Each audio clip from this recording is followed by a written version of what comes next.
Século XX. O homem deixa o seu planeta pela primeira vez. Na metade do século XIX, o autor francês Jules Verne descreveu uma jornada fictícia à Lua. Incrivelmente, ele calculou a velocidade necessária para superar o campo gravitacional da Terra. Estamos nos preparando para pousar, câmbio. 20 segundos.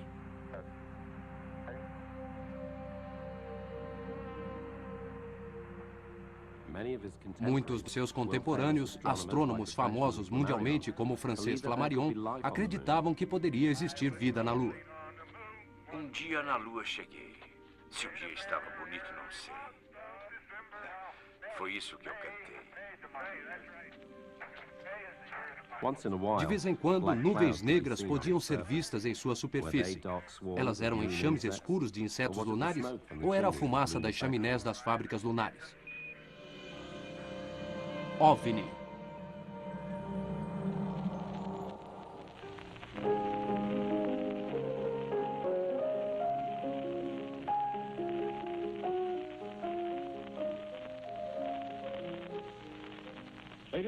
Senhoras e senhores, estas são as primeiras matérias da sua rádio de notícias. London, Canadá. Professor Morris, da Universidade Macmillan, relatou ter visto um total... Observando a superfície de Marte, foram notadas zonas escuras e claras. Seriam oceanos e continentes? Aqui no Observatório Americano. Nossos repórteres especiais informam que em Grover Mills, Nova Jersey, foi relatado que às 8h50 da noite... Nos mapas de Marte de Govan Schiaparelli, longos canais dividiam o planeta. O astrônomo Percival Lowell o chamou de sistemas de irrigação construídos intencionalmente. Nós enviamos uma unidade especial até a cena dos acontecimentos e esperamos que possamos dar-lhes o melhor esclarecimento da situação assim que... Será que esses canais foram construídos por uma civilização avançada?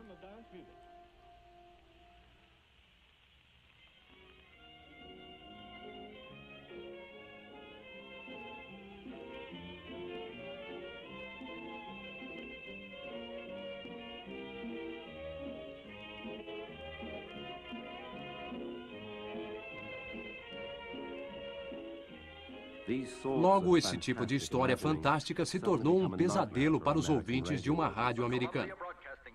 No Halloween, em Nova York, a adaptação da peça de Orson Welles, A Guerra dos Mundos, foi encenada. O acontecimento da noite foi subsequentemente retratado no filme também com o nome de A Guerra dos Mundos. Estão se aproximando!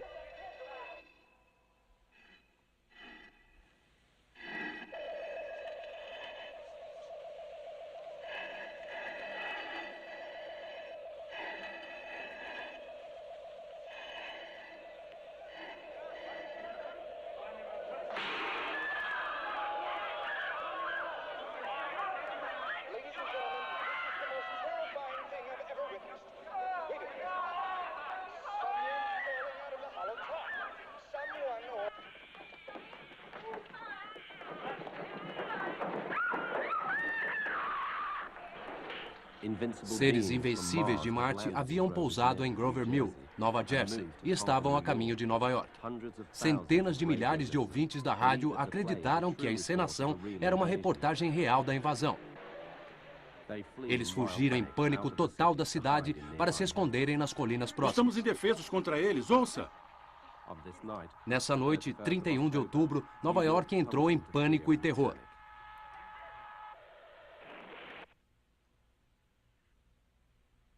Esse é o fim do mundo. Será que isso foi apenas uma invenção fantástica? Ou foi um aviso da aproximação rápida da Segunda Guerra Mundial?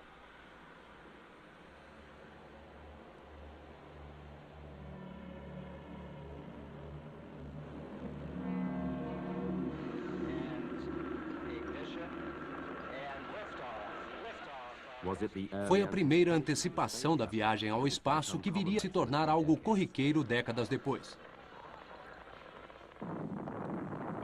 De armas nucleares.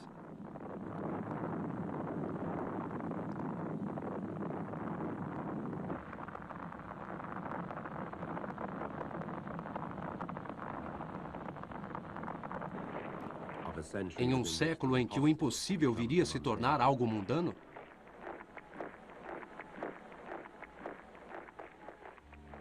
Mais cedo do que se esperava, a Segunda Guerra Mundial se tornou uma horrível realidade e a atenção pública foi desviada de contínuos eventos misteriosos. Na noite de 25 de fevereiro de 1942, estranhas luzes vermelhas apareceram nos céus de Los Angeles. Os militares acreditavam que era um ataque japonês. Entre 3h16 e 4h14 da manhã, esses objetos voadores não identificados foram atacados pela Força Aérea dos Estados Unidos. Nenhuma bomba foi disparada, mas 3 civis foram mortos por disparos da Força Aérea Americana e algumas casas foram seriamente danificadas. 3 pessoas morreram de ataques do coração. De acordo com milhares de testemunhas, um dos objetos voadores permaneceu completamente parado durante todo o disparo. Era inconcebível que ele tivesse resistido a tantos disparos diretos que deve ter recebido. Depois do ataque, ele voou lentamente e desapareceu. Publicamente, as autoridades militares classificaram todo o incidente como um alarme falso criado pela alta ansiedade existente por causa do novo estado de guerra da América. No entanto, no dia seguinte, o comandante responsável, General George C. Marshall, enviou um memorando secreto ao presidente Franklin Roosevelt, no qual declarava suas suspeitas de que os eventos daquela noite tinham sido uma atividade hostil por parte de agentes inimigos. Outono de 44. A guerra é intensa em todos os frontes. Os pilotos da US Hockey que retornaram de suas missões sobre a Alemanha relatam eventos surpreendentes. Eles falam de misteriosas bolas de fogo surgindo do nada e seguindo de perto seus aviões. Eles foram incapazes de derrubar seus perseguidores, apesar de algumas manobras mirabolantes. Essas bolas de fogo ficaram conhecidas como Foo Fighters, ou por causa do famoso amor do alemão Sauerkraut, Krautballs. Será que eram as novas armas secretas de Hitler?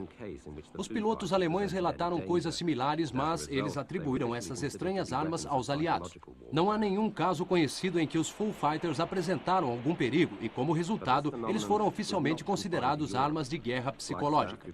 Mas esse fenômeno não ficou restrito à Europa. Tripulações de voo relataram incidentes similares no Oceano Pacífico durante a Segunda Guerra Mundial. E as aparições também foram feitas durante as guerras da Coreia e Vietnã. 1945. A Segunda Guerra Mundial chegou ao fim e nas cenas do conflito a destruição começa a ser limpa.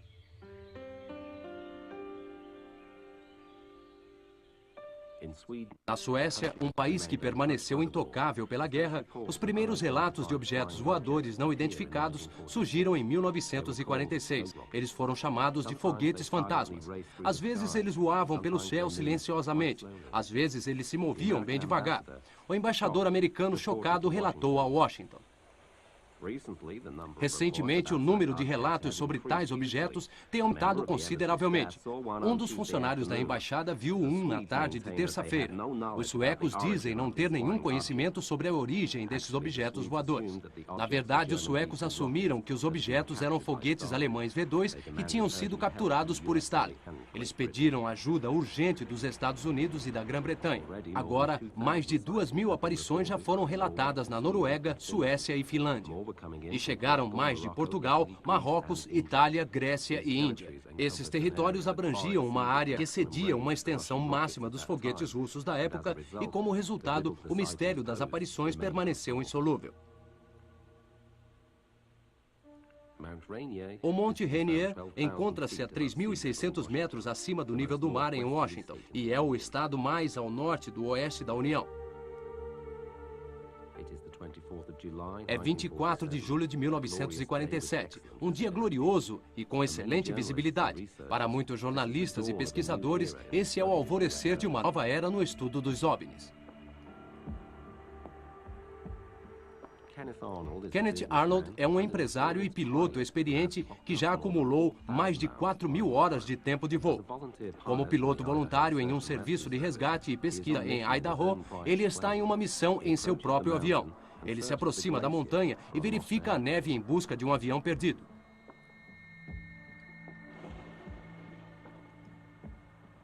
Uma horrível luz branca brilhou. Ela iluminou a cabine e o céu inteiro. Foi como uma explosão. E isso foi em uma tarde clara. E ela brilhou uma segunda vez e eu olhei para a minha esquerda e havia uma fila de objetos voadores muito estranhos. Eles voavam de maneira muito caótica e a mais ou menos 1.200 milhas por hora, 2 vezes mais rápidos do que qualquer avião.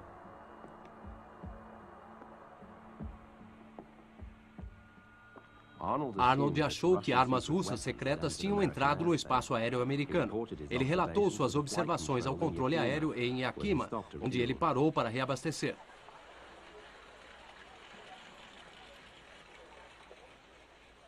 Sua notícia se espalhou rapidamente e em sua próxima parada um grupo de ansiosos repórteres estava esperando por ele. Arnold descreveu os estranhos movimentos de voo dos objetos como um disco escumando sobre a água. E a frase foi criada: discos voadores.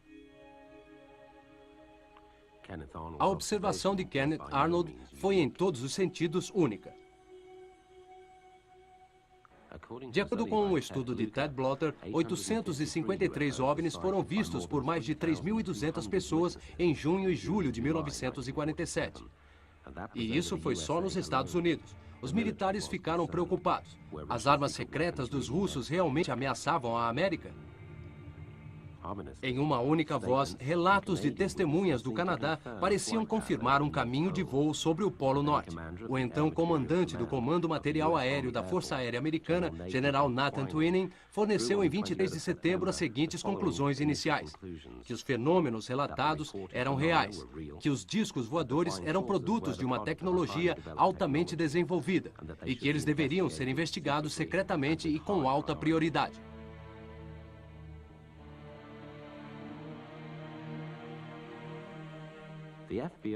O FBI deveria cooperar nas investigações, mas se recusou a fazê-lo porque não estavam dispostos a investigar tampas de privadas, calotas e velhos chapéus voadores. Pessoas mal intencionadas geralmente usavam esse tipo de objeto para criar fotos falsas de OVNIs, e estas foram imediatamente incorporadas pela imprensa marrom.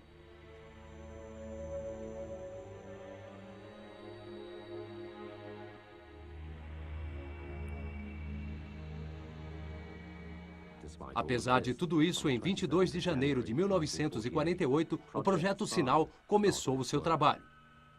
Os fenômenos se apresentaram aos investigadores da Força Aérea em uma confusa variedade de formas. Discos, cilindros, foices e bolas de fogo, todas executando inacreditáveis manobras de voo. Alguns voavam sozinhos, outros em grupos. Na maioria, eles se moviam em completo silêncio, mas às vezes eles desapareciam em uma grande explosão. Seriam os soviéticos a origem dessa tecnologia? Essa suspeita logo foi perdendo sua credibilidade quando a CIA relatou de Moscou que a Rússia também havia iniciado investigações sobre os OVNIs. Como resultado, a Força Aérea Americana passou a contratar um astrônomo como conselheiro científico. Cada um desses países formou a sua própria equipe. Uma equipe não fornecia nenhuma explicação. A outra relatava a Washington que os discos voadores poderiam ter origem interplanetária e que seria aconselhável colocar os militares em alerta. Esse relatório acabou parando na mesa do general Hoyt Vandenberg, o chefe-geral da Força Aérea. Sem uma evidência final e conclusiva, Vandenberg não estava disposto a agir por receio de um pânico geral.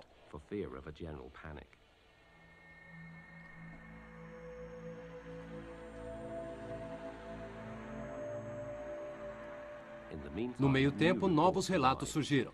2 pilotos de DC-3 da Eastern Airlines, Clarence Chiles e John Whitehead, viram no verão de 1948 este objeto.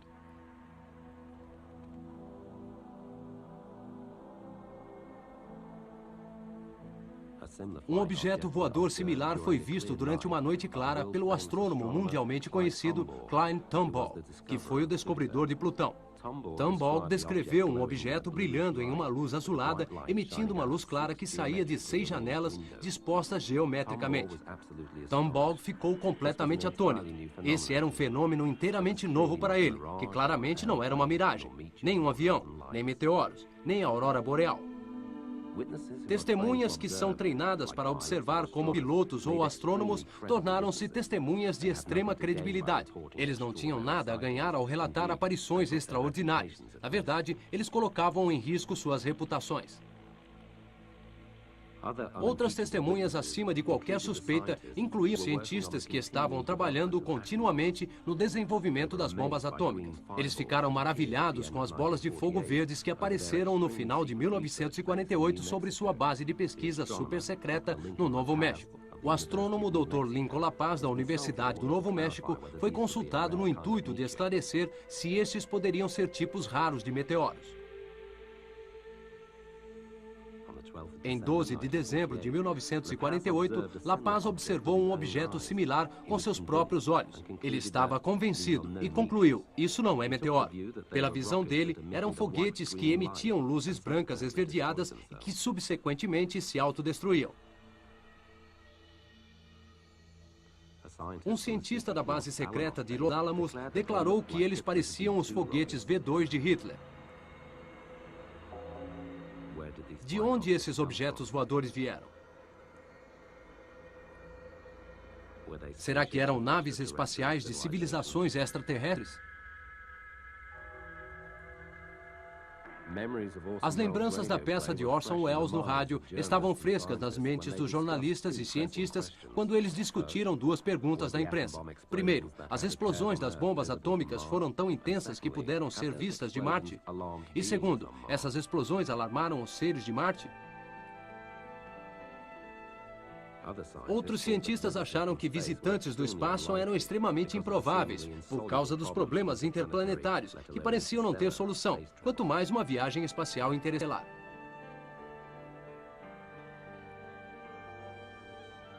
Os membros do Sinal exigiram ajuda financeira para suas pesquisas, mas os militares haviam desenvolvido uma nova agenda.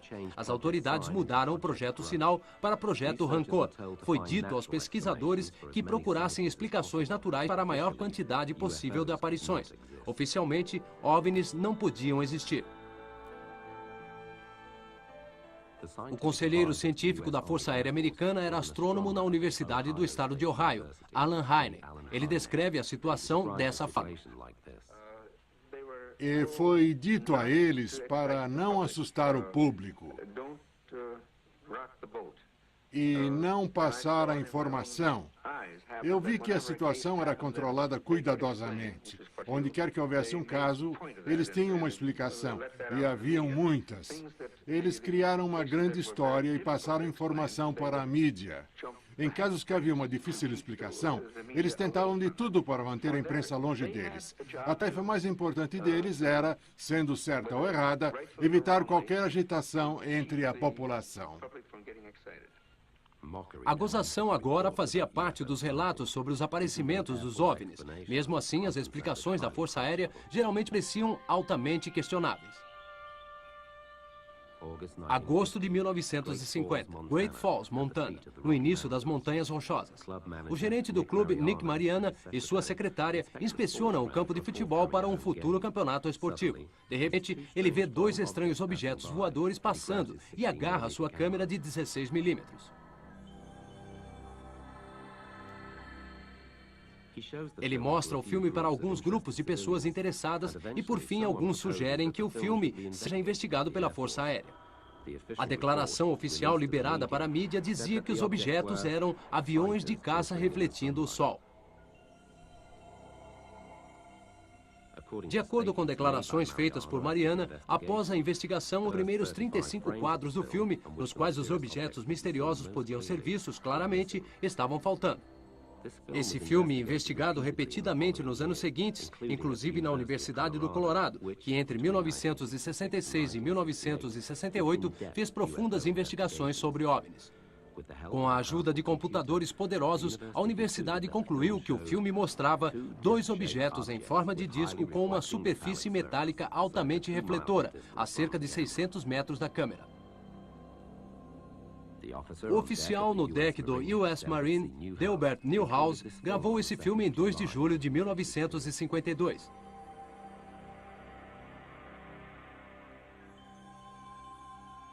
Depois de análises da Força Aérea, novamente uma sequência importante estava faltando. A explicação oficial? Possivelmente um bando de pássaros. Laboratório de Revelação de Fotos da Marinha Americana contradiz isso.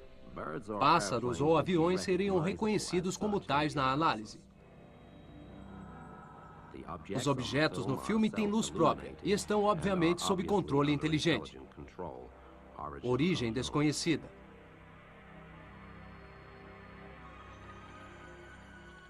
Confrontados com isso, a Força Aérea salientou novamente em uma nova investigação que as imagens eram, provavelmente, um bando de patos voando.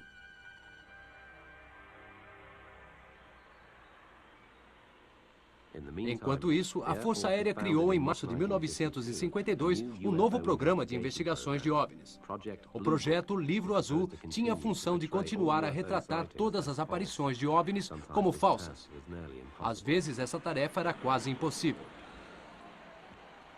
Sábado, 19 de julho de 1952. O calor do verão cai duramente sobre a capital da nação, Washington.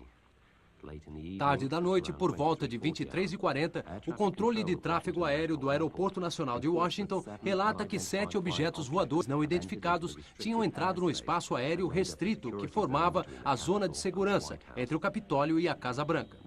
Vários motoristas os descreveram como estranhas luzes que se moviam para cima e para baixo e às vezes alcançavam velocidades fantásticas. Aviões de caça foram chamados. Horas se passaram, até que por volta das 3 da manhã, os esperados aviões de caça chegaram. Nesse mesmo momento, os misteriosos objetos voadores sumiram no céu. Quando os jatos tiveram que retornar à base para reabastecer, o pânico começa novamente. Apenas quando a manhã começa a surgir, a tranquilidade retorna. O acontecimento vira manchete de costa a costa. Mas Washington tem pouco tempo para acalmar toda a nação. No sábado seguinte, a mesma estranha aparição se repete. Desta vez, os desconhecidos objetos voadores aparecem por volta das 21 horas. E logo depois, um esquadrão de aviões de caça já sobrevoa a capital. Um dos pilotos, William Patterson, se encontra com os estranhos objetos. Quando ele começa a se aproximar dos invasores, as terríveis luzes azuis e brancas começam a formar um círculo em volta dele. Indefeso e assustado, ele pergunta ao controle de terra o que fazer. Mas o observador de radar, tão sem poder quanto o próprio piloto, se mantém em silêncio. O tenente Patterson experimenta alguns minutos de terror até que, finalmente, os OVNIs o deixam em paz. O drama sobre Washington dura até o alvorecer, quando novamente o céu fica limpo. Sob uma intensa pressão da mídia, o responsável do Serviço Secreto da Força Aérea, General Sanford, na terça-feira seguinte declarou: "Podemos assegurar a vocês que os recentes eventos no céu não têm nenhuma relação com qualquer desenvolvimento secreto de qualquer agência dos Estados Unidos." Um pouco mais tarde, a Força Aérea declara que todo o incidente foi apenas uma miragem. Estamos apresentando Infinito OVNI.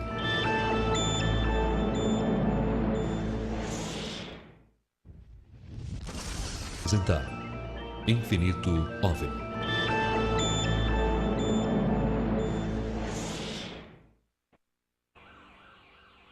Em Michigan, Estados Unidos, em 21 de março de 1966, a cidade de Hillsdale experimentou o clímax de uma sensação de OVNI de 3 semanas. 6 carros de polícia perseguiram objetos voadores não identificados. Entre as várias pessoas que avistaram o espetáculo bem de perto está o líder da Defesa Civil do local, que também é o reitor da faculdade de Hillsdale. Depois que a polícia foi avisada, 36 aviões de caça foram imediatamente acionados. Os carros perseguiram os objetos voadores por 40 quilômetros a uma velocidade superior a 160 quilômetros por hora. Finalmente, o investigador da Força Aérea, Allen Hynek, chega à cena do acontecimento, mas o show já havia terminado. No entanto, sob a pressão da mídia, Hynek dá uma entrevista coletiva durante a qual ele declara que as luzes misteriosas eram provavelmente gás do pântano.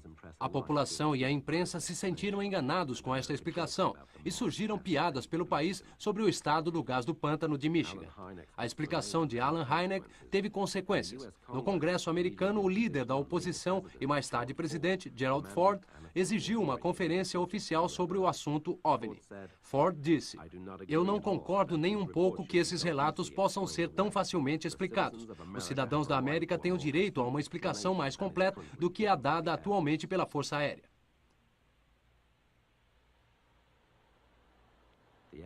A Força Aérea, sob pressão, encarregou a Universidade do Colorado de investigar o fenômeno OVNI. Lá, o professor de física Edward Condon liderou o projeto. Quando começou seu trabalho em outubro de 1966, ele explicou ao The New York Times que o objetivo de seu estudo era mostrar que os OVNIs eram alucinações. Dentre mais de 10 mil relatos de aparições, o grupo de Condon investigou apenas alguns. Por volta de um terço desses, eles não conseguiram encontrar nenhuma explicação satisfatória. Apesar disso, Condon recomendou no começo de 1969 que as investigações não fossem mais realizadas sob o argumento de que elas eram cientificamente inúteis. Apesar de todas as contradições do relatório de Condon, os militares usaram-no como desculpa para pôr um fim no projeto Livro Azul em dezembro de 1969.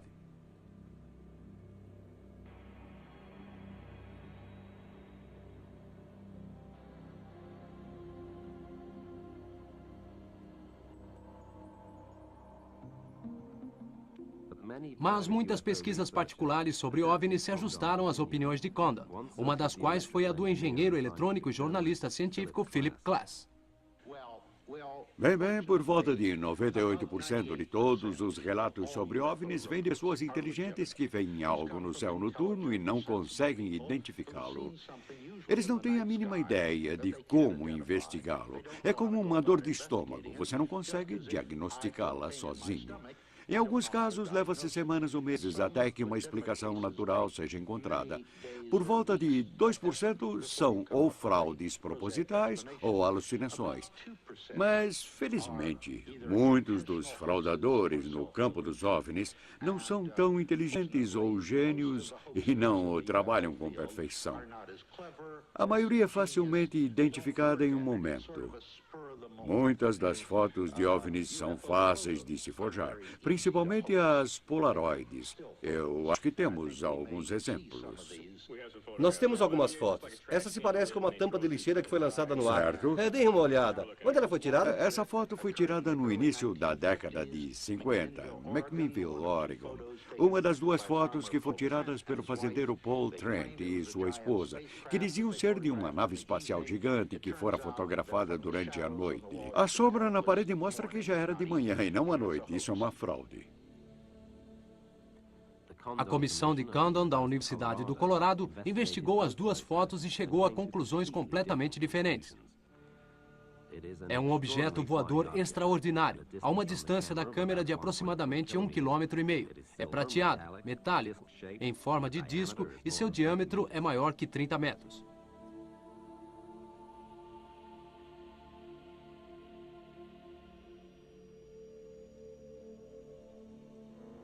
Uma nova análise computadorizada da foto mostrou que a sombra na parede não pode ter vindo do sol da manhã, como Philip Klass disse, mas sim de uma nuvem brilhante que é iluminada pelo sol noturno. O astrônomo Alan Hynek foi por mais de 20 anos o cientista conselheiro da Força Aérea. Em inúmeros casos, ele deu explicações naturais para as aparições dos OVNIs, inclusive o caso do gás do pântano, que ele mais tarde descreveu como o ponto mais baixo de suas pesquisas sobre OVNIs.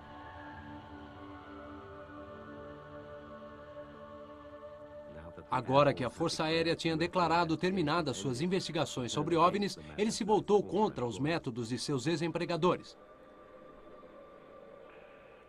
Em 1973, ele funda o Centro para Estudos de OVNIs, uma organização onde cientistas e acadêmicos de diferentes disciplinas tentam entender o fenômeno do OVNI. No Centro para o Estudo de OVNIs, nós temos dados com mais de 75 mil relatos de mais de 133 países. Isso certamente é muito revelador, mas o que finalmente me convenceu que isso não é nenhum tipo de loucura é a qualidade das testemunhas. Muitos dos relatos vêm de pessoas responsáveis e de posições muito altas, com reputações inabaláveis. Pessoas com treinamento técnico, tais como controladores de tráfego, militares e pilotos civis. Finalmente, eu cheguei a um ponto onde tive de admitir para mim mesmo: eu não posso continuar achando que essas pessoas são loucas. Elas devem ter visto algo que era real.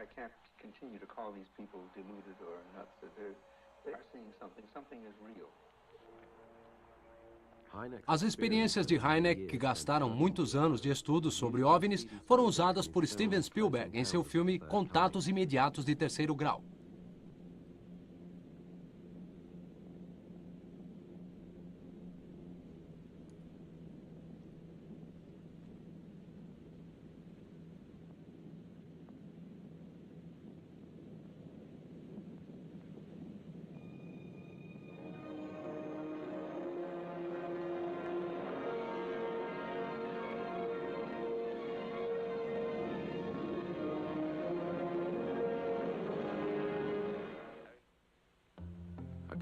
Ele manteve Hynek seu conselheiro técnico.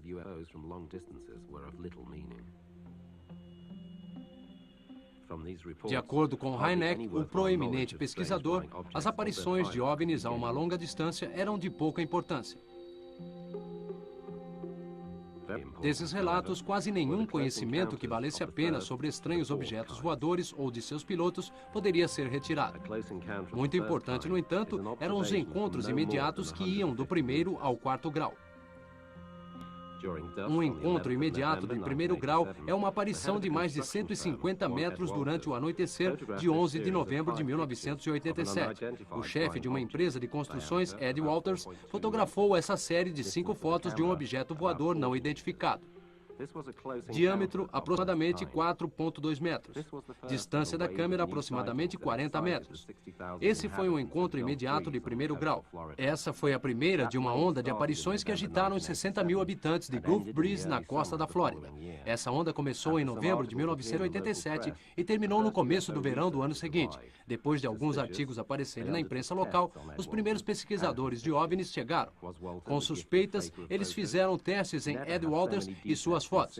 Será que o Walters era um grande falsificador de fotos? Nunca tantos detalhes haviam sido vistos em tantas fotos de OVNIs. Isso era suspeito, mas por outro lado, havia agora mais de 2 fotos de diferentes testemunhas. Flip, é assim que os pesquisadores de OVNIs chamam uma onda de aparições. No curso dessa onda, mais de 100 pessoas de Gulf Breeze e arredores diziam ter visto objetos voadores não identificados.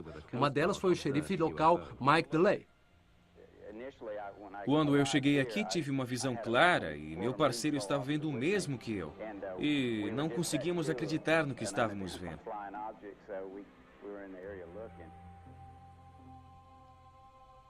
Ed Walters tirou uma foto atrás da outra. No final da onda de OVNIs, havia aproximadamente 40 fotos.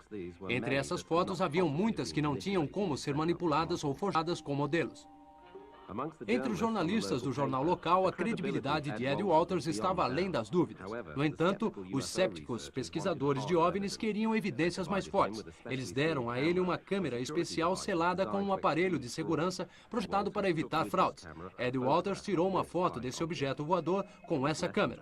Ele estava a menos de 20 metros de distância da câmera e tinha apenas 1 metro de comprimento. Os pesquisadores de OVNIs chamaram esses objetos de sentinelas. Ed Walters explica sua incomum habilidade em garantir fotografias de OVNIs com uma condição física. Geralmente ele sente um zunido na cabeça pouco antes do OVNI aparecer. Dessa forma, ele conseguiu tirar muitas fotos, algumas com um sistema de câmera estéreo construído especialmente que determina a distância e o tamanho do OVNI. Desde 1972, o Dr. Bruce Maccabee tem trabalhado no Departamento de Pesquisa Óptica do governo americano. Ele também faz parte do programa IDS, Iniciativa de Defesa Estratégica. Por mais de um ano, ele investigou as fotos de Ed Walters com todas as fontes da ciência moderna. Séptico de longa data, ele foi forçado à conclusão de que não há sinais de falsificação ou manipulação e que as fotografias são verdadeiras. Um ponto esférico de grama queimada, 3,5 metros de diâmetro. Isso é quase tão grande quanto um OVNI que Ed Walters fotografou de uma curta distância. Em uma investigação profunda do solo na Universidade da Flórida, não foi possível revelar nenhuma causa natural. Será que esses lugares são aeroportos desses misteriosos visitantes? Cada vez mais estranhos fenômenos do solo apareceram em torno das aparições dos OVNIs. Na maioria das vezes, estas são, como em Gulf Breeze, áreas circulares de solo queimado ou vegetação esmagada. Frequentemente, a terra se tornou estéril e resistente à água.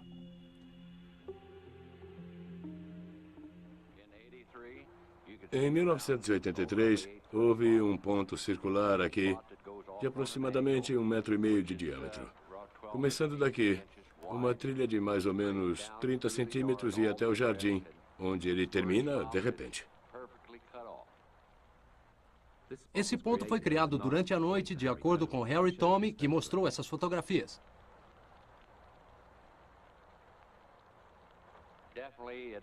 Definitivamente, parece haver algum tipo de radiação aqui. E destruiu o meu medidor Geiger. Agora não consigo mais colocá-lo de volta no zero. O que era, nós não sabemos. Durante todo o inverno, nenhuma neve se firmou nesta área. Às vezes, marcas de pressão podiam ser encontradas e que pareciam trilhas que haviam sido deixadas pelo trem de pouso de objetos voadores que são extremamente pesados. Para os pesquisadores de OVNIs, estes são sinais de contatos imediatos de segundo grau. Estes ocorrem quando a aparição de um OVNI é acompanhada de algum fenômeno físico mensurável e que pode ser observado objetivamente, tal como uma interferência na recepção de televisão, falta de eletricidade, interrupção de sistemas elétricos ou veículos imobilizados. Em 1982, Steven Spielberg filmou seu grande sucesso E.T., o Extraterrestre. Era a história de um contato imediato de terceiro grau, que é definido como uma observação durante a qual a tripulação de um OVNI ou próximo a ele pode ser vista.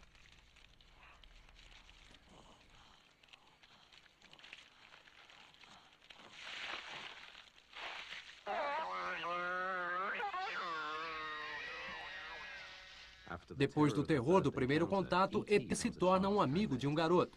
E.T.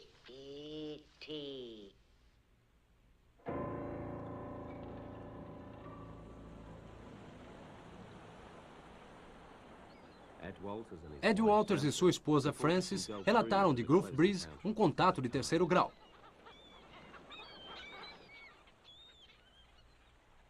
Na noite de 2 de dezembro de 1987, Ed Walters tirou a foto deste OVNI. Por volta de 1 hora depois, os Walters já estão na cama. O cachorro deles começa a latir. Para ver o que acontecia, Ed abre as persianas e fica horrorizado. Olhos grandes, pretos e oblíquos o encaram.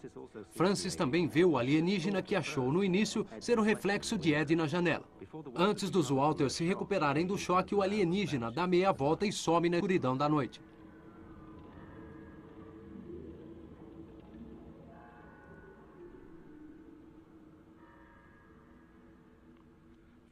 Muitos relatos parecidos de contatos imediatos de terceiro grau são recebidos de vários países diferentes. No sul da França, o fazendeiro Maurice Massé descobriu na manhã de 1 de julho de 1965 um objeto oval em seu campo de alfazema. Próximo ao objeto, duas criaturas com aparência humana e da altura de crianças de 8 anos investigavam suas plantas. Quando ele se aproximou, Massé foi paralisado com uma vareta no formato de um lápis. Depois disso, os dois alienígenas entraram em sua nave e foram embora sem fazer ruído algum. No lugar do pouso não nasceu mais nenhuma planta até o solo ser arado. Por mais inacreditável que possa parecer, esse relato, geralmente um contato de terceiro grau, parece preceder um contato imediato de 4º grau. Foi assim para Ed Walters em Gulf Breeze. Em 1 de maio de 1988, aqui nessa praia, ele tirou a foto deste OVNI com sua câmera estéreo. De repente, o objeto voador apareceu sobre ele. Cerca de 1 hora depois, Ed acordou a alguns metros de sua câmera. Ele não tem nenhuma lembrança do período em que passou desmaiado.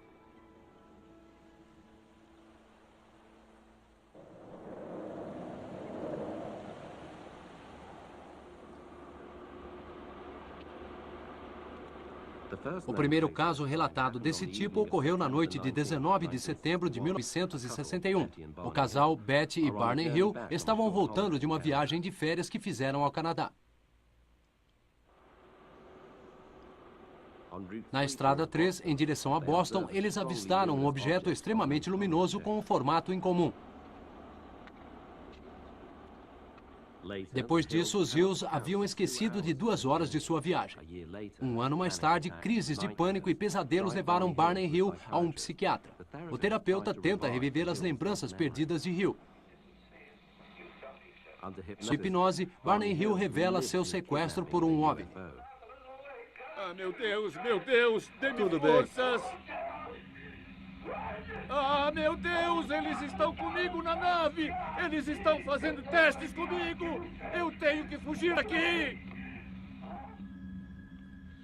Na série Os Invasores, a televisão CBS incluiu uma cena com um contato imediato de 4º grau, onde o que parecia à primeira vista ser uma série de ficção científica é na realidade uma descrição de bizarras experiências de pessoas sequestradas por alienígenas.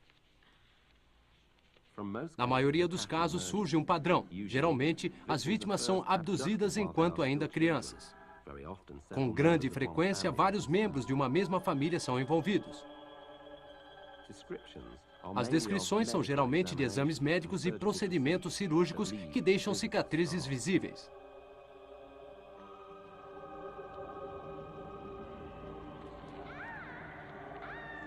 São tiradas amostras de esperma dos homens e óvulo das mulheres.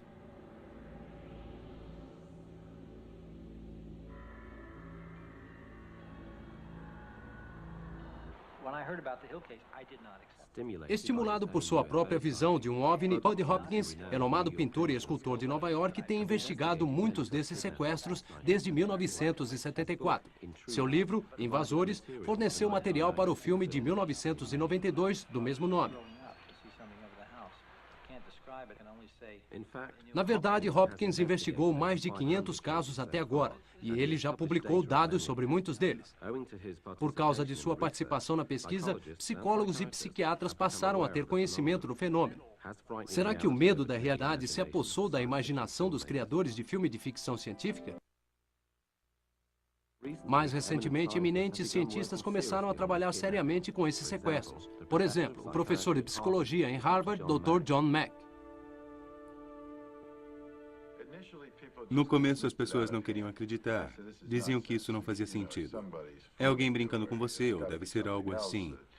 As pessoas aparecem com o que elas já sabem. Deve ser alguma forma de abuso sexual ou um trauma de infância que foi reavivado dessa outra forma. E eu prestei bastante atenção nisso e revisei os casos cuidadosamente, e não era bem assim. Algumas pessoas podem ter sofrido algum trauma ou abuso sexual, mas não tem nada a ver com isso. É um fenômeno alienígena e vai além da nossa compreensão. É um fato novo para nós e, portanto, a única forma para se responder a isso é com algum grau de nervosismo e com sentimento de que isso, ao menos nesse momento, é incompreensível para nós. Enquanto isso, o fenômeno OVNI parece varrer todo mundo bem depressa. Os últimos acontecimentos, como o da costa leste da Alemanha sobre Greifswald, em 24 de agosto de 1990, não deixa nenhuma dúvida sobre a veracidade desses misteriosos aparecimentos. Mas investigações científicas estão apenas começando. Uma coisa parece estar clara: os resultados vão mudar nossas percepções do mundo. Há apenas mais uma história para contar que faz ligação com o início da nova era de observações de OVNIs desde 1947 até os dias de hoje. Nós começaremos com Jimmy Carter, o 30º presidente dos Estados Unidos. Em 1976, durante sua campanha eleitoral, ele declarou à imprensa: "Eu não dou mais risadas de pessoas que dizem ter visto discos voadores, porque eu mesmo já vi um." Em sua declaração, o presidente Carter descreveu um objeto luminoso que se aproximou até se tornar tão grande quanto a lua cheia. Carter é um físico nuclear e não há dúvidas sobre a sua observação. Na luz dessa experiência, ele prometeu a seus eleitores que iria garantir que durante o seu mandato todos os arquivos sobre discos voadores seriam liberados ao público. De fato, sob o seu governo em 1979, o Ato de Livre Informação foi aprovado. Documentos secretos do governo americano tiveram que ser entregues aos cidadãos, fornecendo informações liberadas que não colocassem em perigo a segurança nacional. Até agora, mais de 1.400 documentos secretos se tornaram de domínio público. Trechos apagados que foram censurados por razões de segurança nacional mostram que o material fornecido ao público até agora é apenas a ponta do iceberg.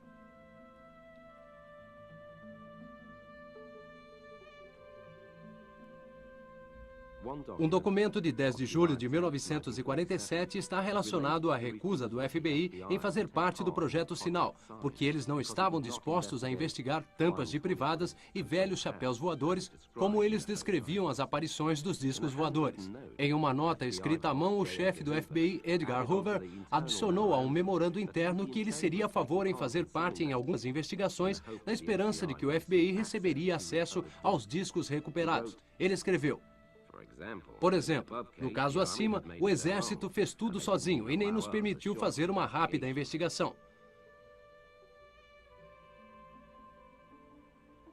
Logo depois, em 4 de setembro de 1947, o FBI declarou que um tenente não pôde estar presente porque 2 de seus homens haviam morrido logo depois da investigação de um disco voador. Será que o FBI, no meio tempo, recebeu acesso ao disco voador recuperado?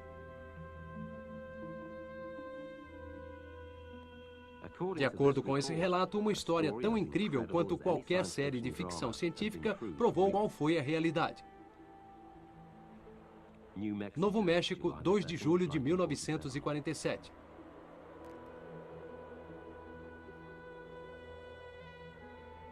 Uma semana após a famosa visão de Kenneth Arnold de um disco voador em uma remota área a 46 quilômetros a noroeste de Roswell, um estranho objeto cai. O fazendeiro William Brazel descobre os destroços na manhã seguinte. Brazel está indeciso sobre o que fazer. Ele não tem telefone e leva muitos dias antes que a história de seu achado chegue à base da Força Aérea em Roswell.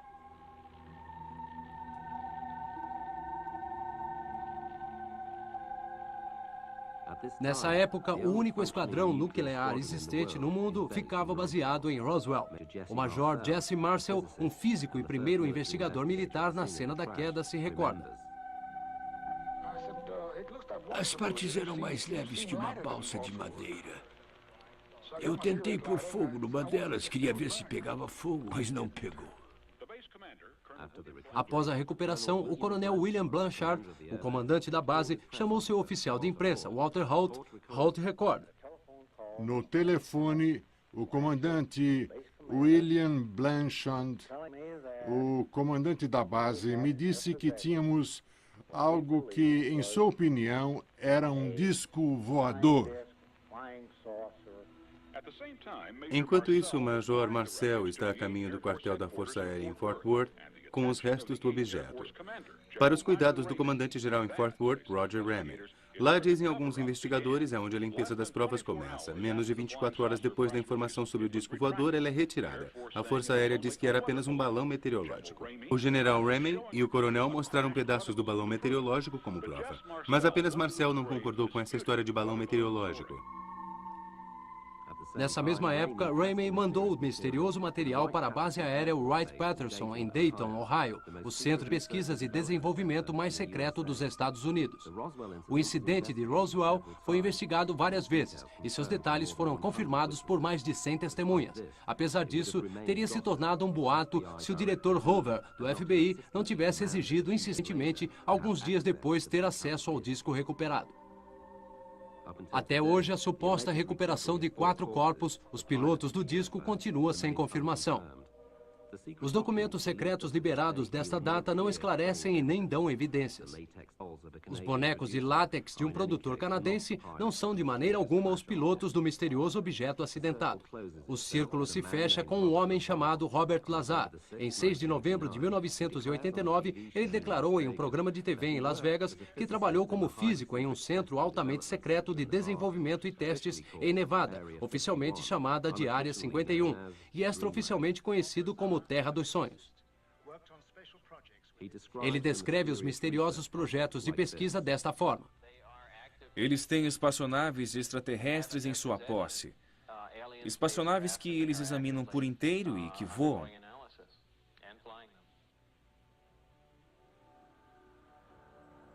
Esses objetos criam seu próprio campo gravitacional. Assim como a Terra atrai a matéria, eles geram o mesmo campo. Mas a deles está fora de fase, então os campos neutralizam uns aos outros. A coisa toda funciona como mágica. Está bem além das nossas possibilidades físicas tradicionais.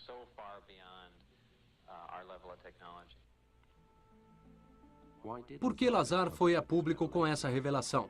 De acordo com sua declaração, a qualificação para trabalhar na Área 51 é, primeiro de tudo, o de liberação superconfidencial, principalmente para os que envolvem os projetos pioneiros. Eles precisam dos melhores cérebros científicos do mundo.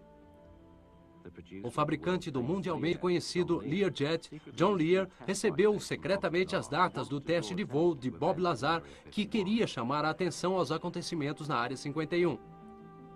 Lear fez alguns acertos para filmar um dos voos. Mas Lazar foi descoberto. Amedrontado e ameaçado de morte pelo FBI, ele decide ir a público com seus conhecimentos. A história de Bob Lazar fez com que muitos distintos cientistas parassem para pensar porque seus conceitos teóricos e avançados de motores de voos futurísticos estão de perfeito acordo com a descrição de Lazar do sistema de propulsão que já existe nos discos voadores da Área 51.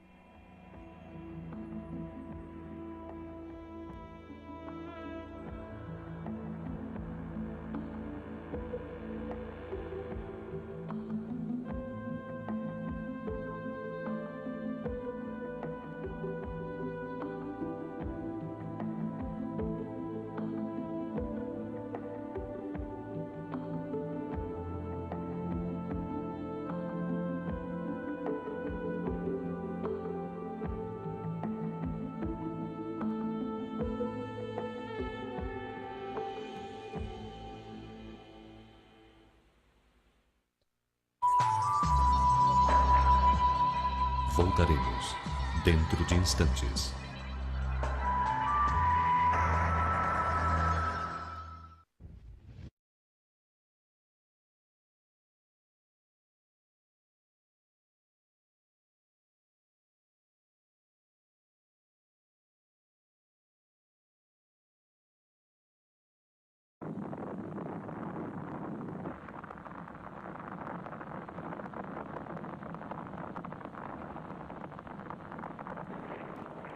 Em um século em que o impossível viria a se tornar algo mundano?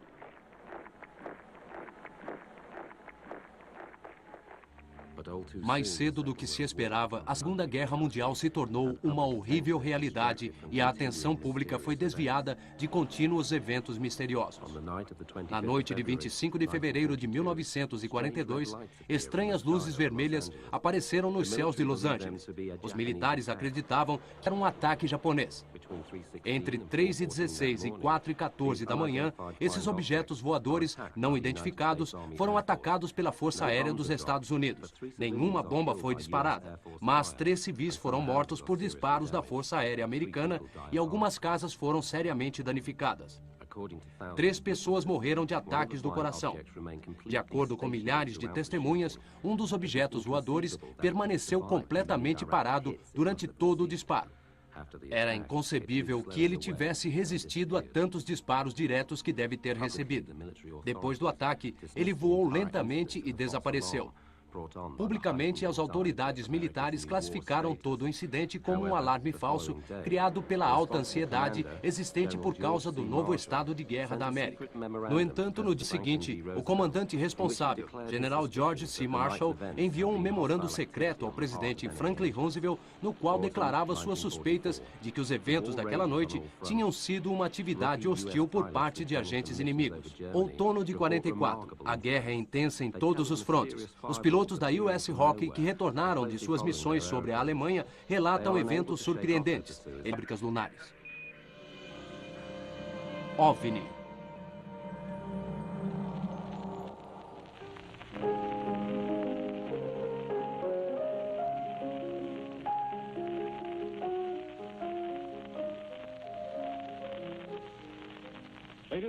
Senhoras e senhores, estas são as primeiras matérias da sua rádio de notícias. London, Canadá. Professor Morris, da Universidade Macmillan, relatou ter visto um total... Observando a superfície de Marte, foram notadas zonas escuras e claras. Seriam oceanos e continentes? Aqui no Observatório Americano, nossos repórteres especiais informam que em Grover Mills, Nova Jersey, foi relatado que às 8h50 da noite... Nos mapas de Marte de Govan Schiaparelli, longos canais dividiam o planeta. O astrônomo Percival Lowell o chamou de sistemas de irrigação construídos intencionalmente. Nós enviamos uma unidade especial até a cena dos acontecimentos e esperamos que possamos dar-lhes um melhor esclarecimento da situação assim que recebermos... Será que esses canais foram construídos por uma civilização avançada?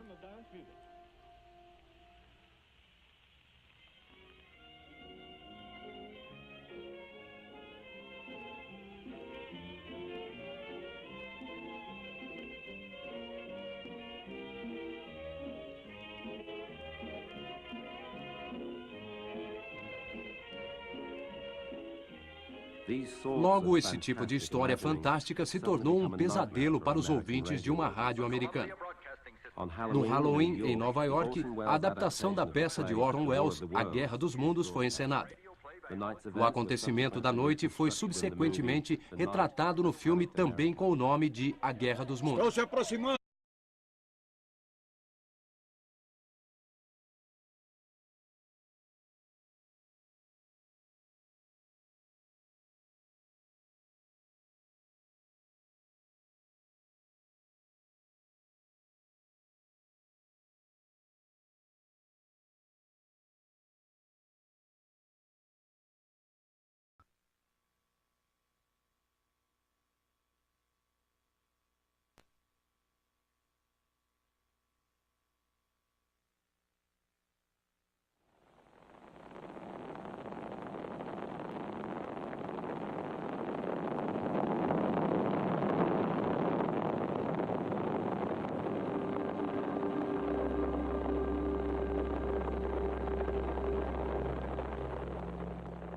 Século XX. O homem deixa o seu planeta pela primeira vez. Na metade do século XIX, o autor francês Jules Verne descreveu uma jornada fictícia à Lua. Incrivelmente, ele calculou a velocidade necessária para superar o campo gravitacional da Terra. Estamos nos preparando para pousar, câmbio. 20 segundos.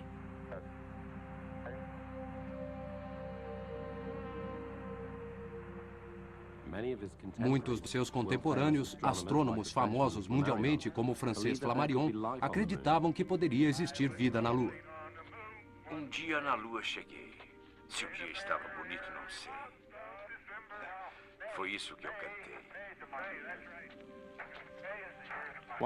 De vez em quando, nuvens negras podiam ser vistas em sua superfície. Elas eram enxames escuros de insetos lunares? Ou era a fumaça das chaminés das fábricas? Eles falam de misteriosas bolas de fogo surgindo do nada e seguindo de perto seus aviões. Eles foram incapazes de derrubar seus perseguidores, apesar de algumas manobras mirabolantes. Essas bolas de fogo ficaram conhecidas como Foo Fighters, ou por causa do famoso amor do alemão Sauerkraut, Krautballs. Será que eram as novas armas secretas de Hitler? Os pilotos alemães relataram coisas similares, mas eles atribuíram essas estranhas armas aos aliados. Não há nenhum caso conhecido em que os Foo Fighters apresentaram algum perigo e, como resultado, eles foram oficialmente considerados armas de guerra psicológica. Mas esse fenômeno não ficou restrito à Europa. Tripulações de voo relataram incidentes similares no Oceano Pacífico durante a Segunda Guerra Mundial. E as aparições também foram feitas durante as guerras da Coreia e Vietnã. 1945. A Segunda Guerra Mundial chegou ao fim e nas cenas do conflito a destruição começa a ser limpa.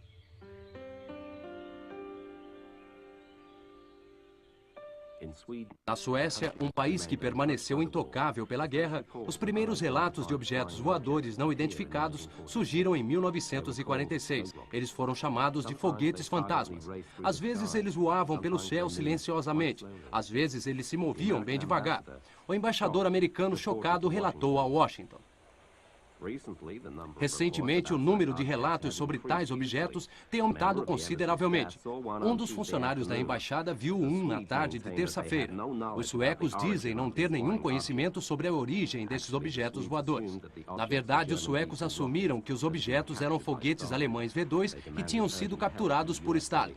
Eles pediram ajuda urgente dos Estados Unidos e da Grã-Bretanha. Agora, mais de 2.000 aparições já foram relatadas na Noruega, Suécia e Finlândia.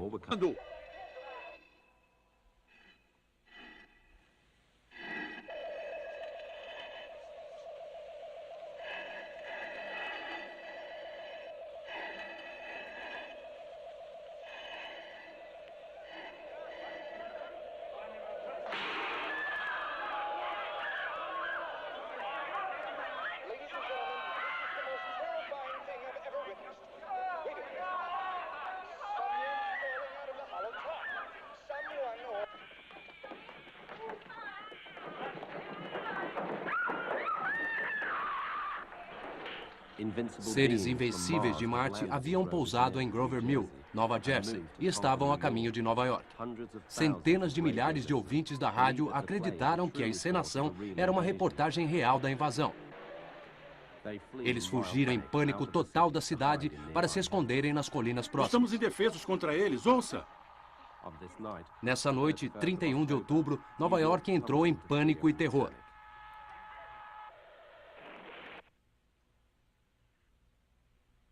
Esse é o fim do mundo. Será que isso foi apenas uma invenção fantástica? Ou foi um aviso da aproximação rápida da Segunda Guerra Mundial?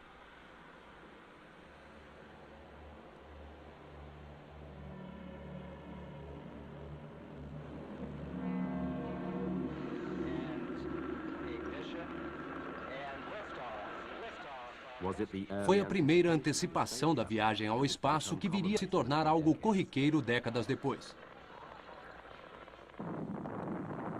De armas nucleares.